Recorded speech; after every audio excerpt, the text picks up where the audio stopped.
Hello दोस्तों, नमस्कार। देखें कि जैसे आज हम बात करेंगे मेडिकल एस्ट्रोलॉजी के बारे में।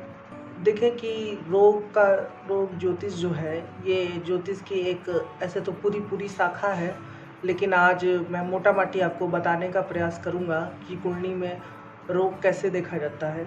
तो देखें कि इसके लिए आपको राशि, भाव और ग्रह के बारे में ये जानकारी होनी चाहिए कि कौन सी राशि, कौन से भाव और कौन सा ग्रह किन रोगों का प्रतिनिधित्व कर सकता है।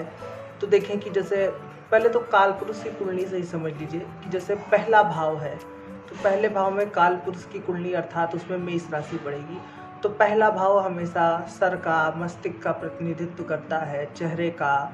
तो मेष राशि जो है वो भी मस्तिष्क का प्रतिनिधित्व करेगी, सर का प्रतिनिधित्व करती है। तो देखिए कि ये दोनों, पहला भाव और मेष राशि, इसकी कारक हो गई। उसी तरीके से दूसरा भाव चेहरे का, आँखों का प्रतिनिधित्व करता है।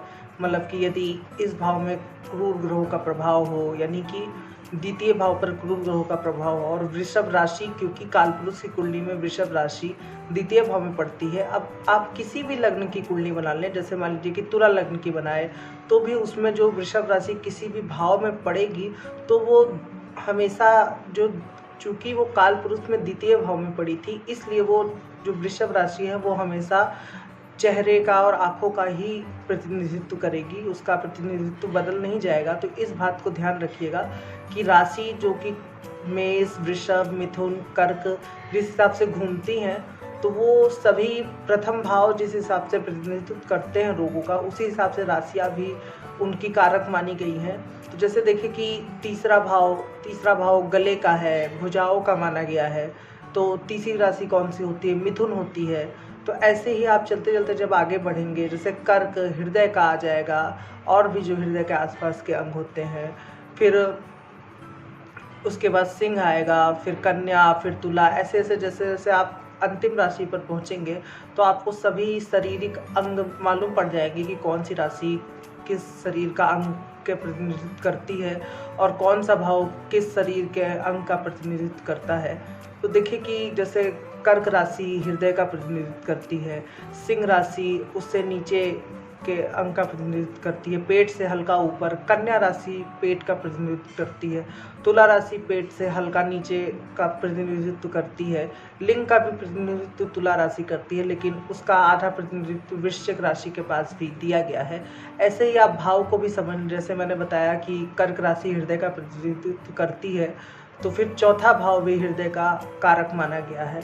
तो इस बात को भी आप ध्यान रखें। इसी तरीके से जैसे मैंने बताया कि कन्या राशि पेट का प्रतिनिधित्व करती है, तो फिर छठा भाव, चूंकि कन्या राशि में छठा भाव कालपुरुष की कुंडली में आएगा, तो छठा भाव भी पेट का प्रतिनिधित्व करेगा। इतना आपको मोटा माटी समझ में आ गया होगा। तो इसके बाद जैसे कि वृश्चिक राशि जो गुदा द्वार है वहाँ का भी प्रतिनिधित्व करती है। फिर जो धनु आता है वो जंघों का प्रतिनिधित्व करता है। फिर उसके बाद मकर आएगा, वो घुटनों का प्रतिनिधित्व करेगा। कुंभ जो पैर से ऊपर का भाग होता है उसका प्रतिनिधित्व करेगा। और मीन राशि पैरों का प्रतिनिधित्व करती है।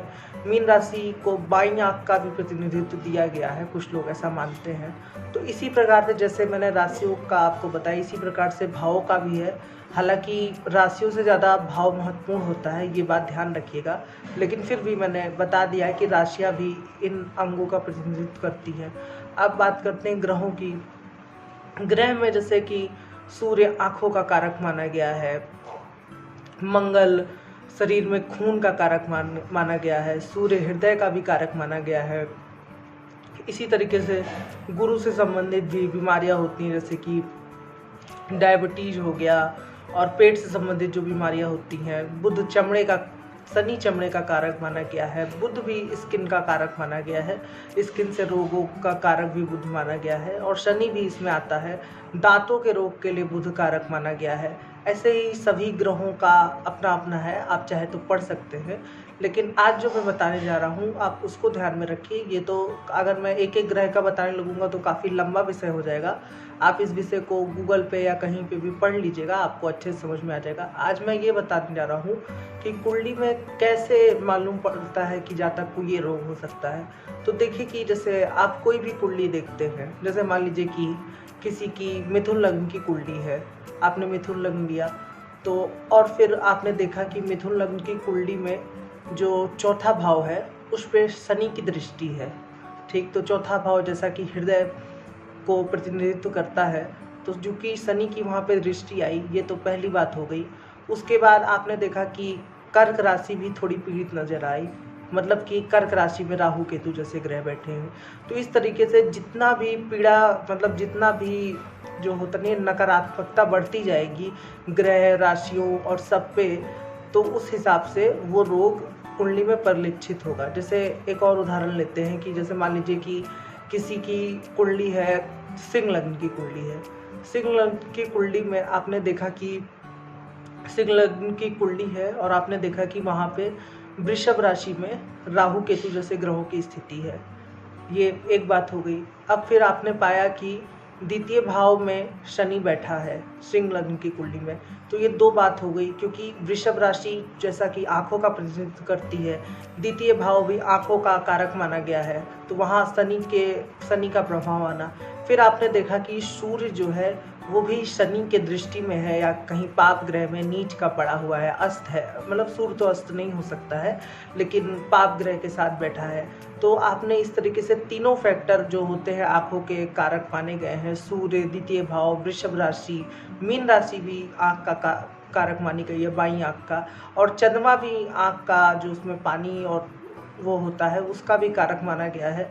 तो इस हिसाब से आपने देखा कि ये जो 3-4 फैक्टर मैंने बताया, ये 3-4 फैक्टर पीड़ित कुंडली में नज़र आ रहे हैं, मतलब खराब स्थिति में है, तो फिर अवश्य ही जातक को वो रोग हो जाता है, इसमें कोई शंका नहीं है। और यदि जैसे कि मैंने बताया वृषभ राशि पीड़ित है, द्वितीय भाव पीड़ित है, सूर्य कहीं छठे भाव में चला गया, नीच का हो गया और ज़्यादा पीड़ित हो गया, तो ऐसे व्यक्ति को आँखों से संबंधित बहुत भयंकर रोग हो सकता है।